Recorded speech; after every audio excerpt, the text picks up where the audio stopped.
And the Oddsbreaker, I'm Frank Trigg. That's Derrick Krantz getting ready to fight Cal Bradley coming up here on Legacy Fighting Championships 32, which is June 20th in Bossier City, Louisiana. But Derrick did something really dumb today. Probably one of the most asinine things I think that anybody does, and he ran a mini triathlon. What is wrong with you? Just trying to find more interesting ways to stay in shape. Swimming, biking, then running. That's way too much. All I do is bike. That's bike. That's it. That's my thing. I do a lot of bike. Actually, today the Tour of California was running through one of the routes that we usually ride on. My group in LA rode today. They did a small, partially 85 miles today because they want to go see the race route. And I was like, "There's no way in hell I'm doing 85 miles." What's the furthest you've ever ridden? 25. I try not to make more than 25. Okay. And how far did you have to ride today in this event? Only 13. Oh, so it was a mini. It was a mini. Yeah, it was small. It lasted I think I finished an hour and 27. Okay. So I tell the same thing to Nick and Nate Diaz, because that's what they love to do too. I'm like, you guys are nuts. That's just doing all that.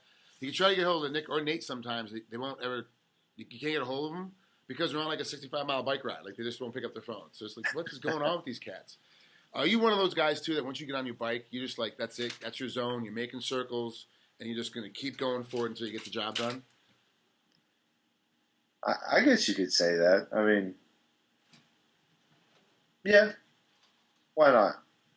Why not? You never thought about it. I got the bike a few weeks ago, so I'm very new to this. Oh, good. So now, because in my group, I'm the newbie, because all these guys have been riding 20, 30 years. I'm the idiot trying to climb up this hill and they have no idea what's going on. It's a learning process. There's a whole jockeying, whole genre, a whole vernacular that goes on with riding that you just don't understand. And it's kind of frustrating for me to figure the whole mess out. What I'm going to do and how I'm going to go about it. So it's fun. I enjoy it, and hopefully you get into it. And when you swim, do you just do pool or is it open water? It was an open water swim. Okay. And how far was it today? 650 meters, so probably a little under half a mile. Just a little bit under. Good. Yeah. And how'd you do it? You felt okay? Your time was good? You felt comfortable with how you got things done? Yeah. Good. I felt pretty good. The swimming is what got to me the most. I sink like a bag of bricks. I don't float at all, so it was fun treading that water. Good. Well, I'm glad. It is something new, and it is a really good way to try to keep yourself in shape and a really good way to keep things moving. But let's talk about being in shape for Kyle Bradley. That's your opponent coming up here in LFC 32. Have you watched tape on Kyle? I haven't found any. The only video I saw was him kind of getting clipped a couple times with Chris Lytle. Yeah. I think that was the only video I saw of him.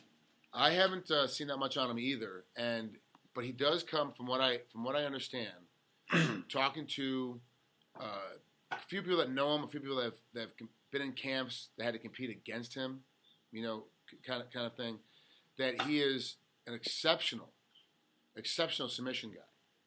But a lot of his submissions come from hitting a guy first, because if you look at his record, he has 9 wins by KO, 7 wins by submission, and then 2 decisions. He's a guy that ends up getting most of his submissions by hitting you first. So he's a striking submission guy. So you're halfway out of it and he catches something. Yeah. What kind of preparation do you do to counter that kind of style?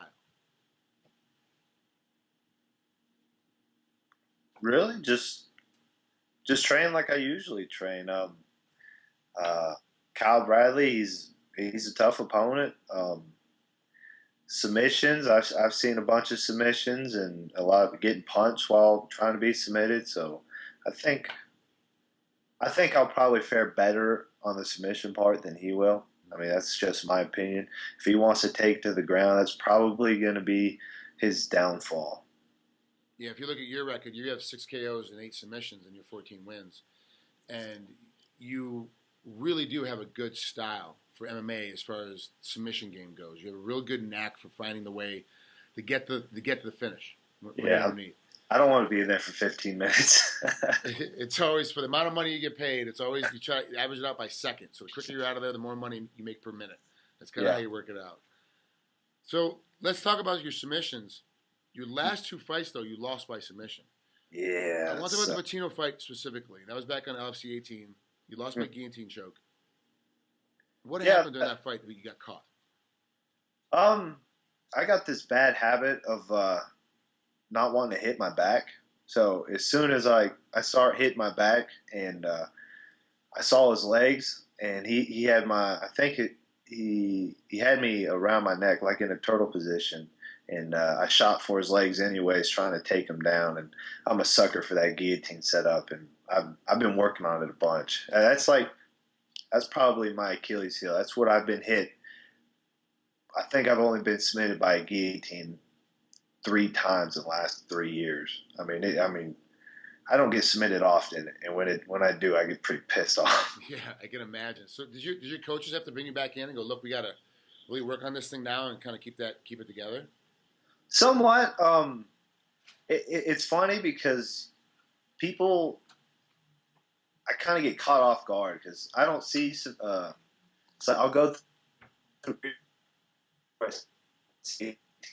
Got guillotine defense, but if I go, I don't know, say a couple months, I've been stuffing everybody's guillotine, so they stop throwing it in the gym. In a couple months, I kind of get, what's that word? I don't know, just kind of too comfortable with it, and then I'll end up getting caught and panic. Yeah, and that's what happened with Patina. I just panicked. I probably could have fought out of that one. Okay, that was pretty stupid. Well, now you got Kyle coming up, and how do you think this fight's going to do? Because let's understand, too, the UFC looks at Legacy Fighting Championships every single fight. They're watching them. They're paying attention to every fighter that goes through there. They're looking at these guys. And to be quite honest, sometimes they're destroying some of the cards because they're picking guys up from Legacy Fighting Championships and making them move over to the Ultimate Fighting Championships. And so they're jumping from LFC to UFC in the middle of a card, in the middle of a deal, and making Colin are really good about, hey, look, the UFC calls you, go. Like, go take that money. Go take that payday. Yeah. But it hurts sometimes for them getting their cards put together. Yeah. Does that put a little bit of extra pressure on you, knowing that Joe Silva and Sean Shelby and Dana White are watching these fights now?